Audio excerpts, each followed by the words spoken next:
when I wanted to sell our house, we had 5 real estate friends, and she did pick a friend, she did not. And we had so many recommendations, but we used Greg, and we're very, very happy with him. He sold it quick.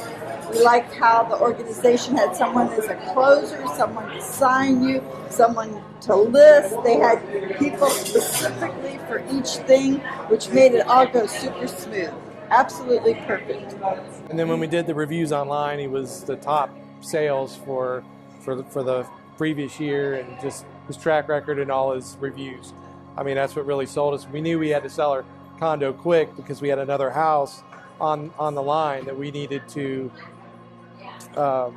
solidify, and be able to close on it. So we had to sell our condo, and that's why we picked Greg. We actually sold it a little too quick.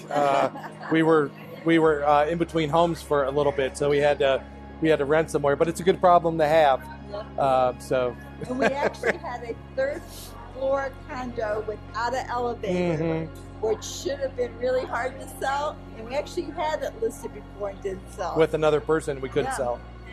With another realtor. Yeah, so it was amazing how quickly it sold. We were very, very shocked and pleased. So he was very professional, and when he came in, he had all the right answers. He even sent a video crew over that did the 360s of the house, and it was like a walkthrough without having to actually be there. You could do it online, and he actually said a prayer with us too at the end, which was very, very nice. Highly recommend. Highly recommend.